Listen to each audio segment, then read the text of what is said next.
happened. Secretary of State Antony Blinken finally got his meeting in Beijing this week. Now, I would like to say that's a good thing, but this whole trip has been a pretty spectacular disaster from the beginning. As the State Department predicted, there weren't any breakthroughs from the trip. Neither side budged on military activities in the Taiwan Strait, U.S. sanctions against Chinese officials, restrictions on technology sales, or the ongoing trade war. According to Blinken, China made some vague promises about maybe exploring helping the U.S. combat fentanyl, which sounds as promising as the last 3 times China said they would do something about fentanyl. What was clear, though, was that the Biden administration has now fully put the Chinese spy balloon saga behind them, at least until China does it again. So, with Beijing, the balloon incident is over. It's water under the bridge? We did what we needed to do to protect our interests. We said what we needed to say and made clear what we needed to make clear in terms of this not happening again. And so, as long as it doesn't, that chapter should be closed. I was worried the U.S. might actually make a stink about China violating U.S. airspace like that. I guess I shouldn't have worried, though. The Biden administration apparently isn't good at holding grudges. One of Blinken's main objectives of the trip was to restore diplomatic channels of communication. Blinken wasn't able to restore military-to-military communications. And as for meetings with other U.S. officials, China and the U.S. did commit to keep talking, with further high-level visits expected in the coming months, including possible trips to China by Treasury Secretary Janet Yellen and Commerce Secretary Gina Raimondo. Yes, the old "we'll keep talking" line. For China engagers, that's the nicotine that keeps them coming back.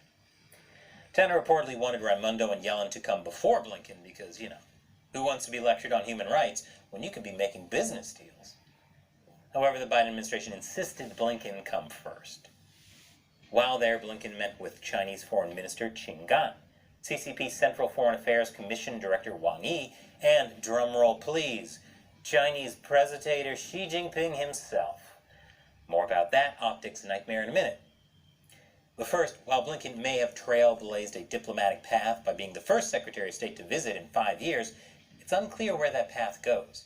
China's foreign minister accepted an invitation to come to the U.S., but besides that, it seems like this trip was mostly about talking for the sake of talking. And while Xi Jinping made lip service to stabilizing the U.S.-China relationship, whatever progress was made on that front seems to have been scuttled the next day when Biden called Xi a dictator. During a fundraiser on Tuesday, Biden said, China has real economic difficulties, and the reason why Xi Jinping got very upset in terms of when I shot that balloon down with 2 boxcars full of spy equipment in it, is he didn't know it was there. No, I'm serious. That's what's a great embarrassment for dictators, when they didn't know what happened. Predictably, that angered China. China's foreign ministry called the title extremely absurd and irresponsible, and I have to agree. Also missed its deadline to declassify documents on the origins of COVID. In March, Biden signed the COVID Origins Act of 2023 that gave the government 90 days to declassify the intelligence. Fortunately for Biden, that deadline fell on one of the days Blinken was in Beijing. An administration official quoted by NBC News made it sound like it was taking so long because they were just doing their due diligence. The official said the Office of the Director of National Intelligence is currently carrying out a careful declassification process and that getting to the bottom of the origins of COVID-19 remains a priority for the president. However, he or she didn't say when the documents would be released.